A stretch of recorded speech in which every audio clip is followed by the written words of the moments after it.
Hello everybody, Sparkster1701 here. Once again, it is July and Hallmark likes to get us thinking about Christmas already as their keepsake ornaments start coming out. And this year is no exception for us Transformer fans, because here for 2020, we're now getting Jazz. As you can see here, I've got him standing right next to his box. I do want to make this very clear to my viewers that this is not provided to me by Hasbro. This was given to me early so that I could do the review. So we'll give a special shout out to the sender. Thanks, Mom. At any rate, let's take a look at the box first, since they've done a bit of a different change this year.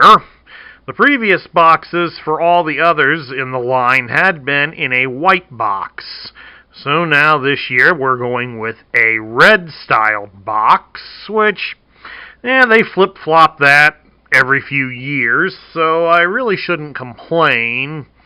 The thing I really don't like is the small picture on there. I'm more accustomed to the picture taking up most of the center of the box. That just usually makes it easier when you're trying to dig through them in your own boxes of ornaments. Go, alright, where's Jazz? I'd like to be able to see this big picture right here in the center, so I know what goes where, not this little rinky-dink thing here.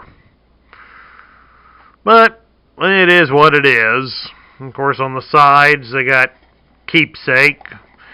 On the top, it's got the year of release, 2020.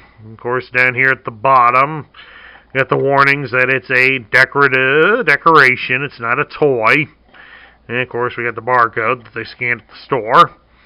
And they put the price down here at the bottom. Here in the United States, Jazz will sell for about $18 plus sales tax. So I would encourage all of you to go out and get one. And, of course, back here on the back, we get a little bit of a bio about the artist, Orville Wilson. I've never been really too fond of the bios on the artists, but that's just my opinion and does not necessarily reflect that of the management.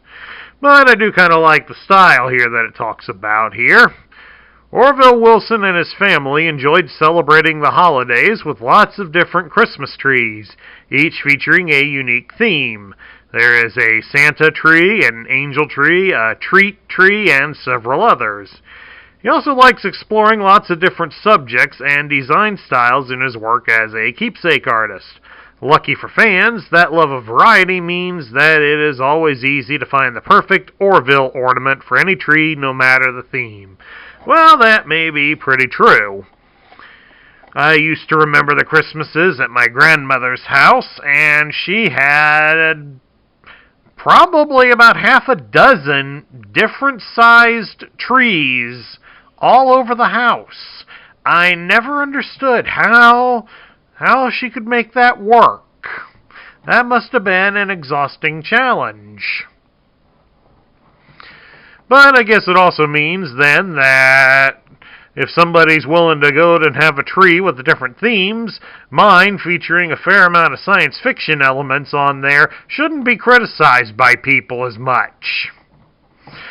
Mainly, it's always been criticized by people who've never been in and seen it. Of course, if you want to criticize it while you're in my home and do see it, I'd be more than happy to show you the bottom of my footwork. At any rate, let's take a look at the Jazz ornaments. The Jazz ornament seems to take a combination of design elements from both the 1984 toy and the animation model from the cartoon, as noticeably we don't have the missile launcher. Now, I could show you that easily, because right next to me here we have the 1984 Jazz figure. Unfortunately, this one suffered a lot of play wear, so he doesn't want to cooperate very well. But at any rate, we do have a lot of details on here. He doesn't have it. Well, he doesn't have the launcher that we would expect. He does have something that I was surprised to see. Right here, we actually got the rub sign. I mean, it's done up a little bit differently, but this is intended to be the rub sign that was put on the toy in 1985. So that's a nice attention to detail there, Orville. I do appreciate that as a fan. Plus, of course, as a super fan of the Transformers, we can also see, if I can get it in the light good, that in several spots we have Meister printed onto the toy.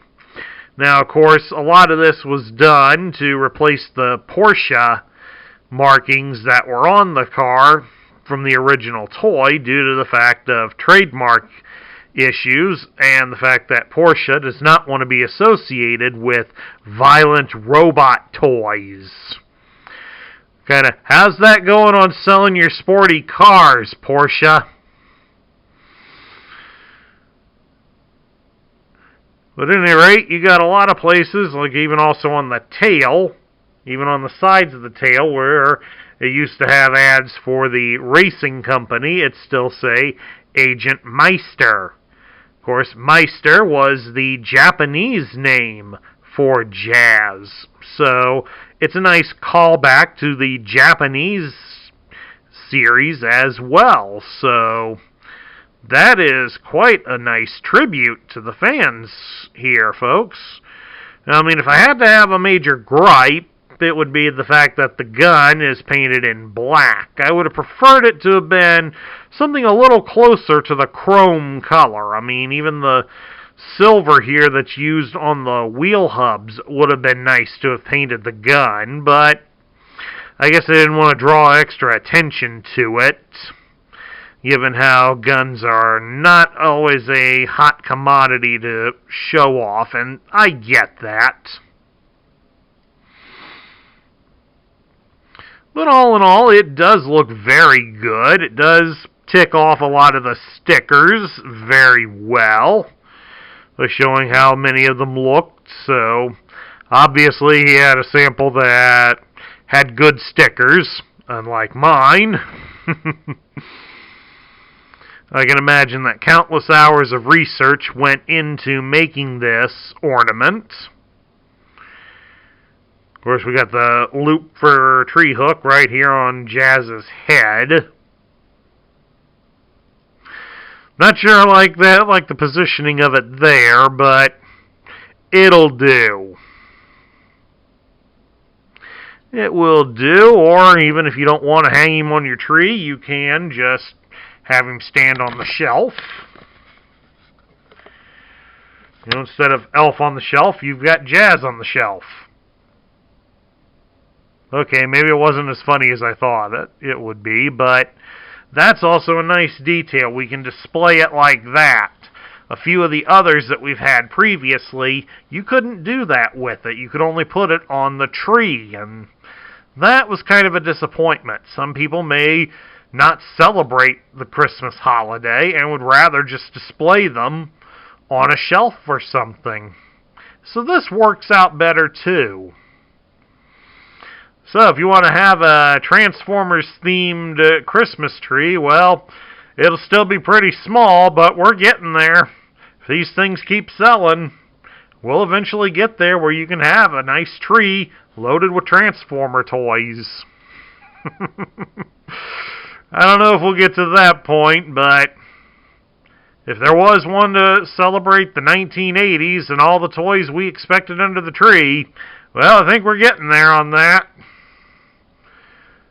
But of course, I'm a science fiction fool, so I've got Star Wars, Star Trek, Aliens, Predators, Batman, and Knight Rider on my tree. So this will look pretty good on there with them. At any rate, that concludes my review of the 2020 Hallmark Ornament for Jazz. I hope you all enjoyed it. If you liked the video, please drop me a thumbs up here on YouTube. If you're new to the channel, hit the subscribe button down below to join our ranks. Also ring the bell so you'll be notified when I post new content such as this. Also, I encourage you to share this video with your friends and fellow Transformer collectors. That helps this channel grow. And also share your thoughts about the Jazz Ornament in the comments down below. This is Sparkster1701 saying stay safe, stay well, and I'll catch you all later.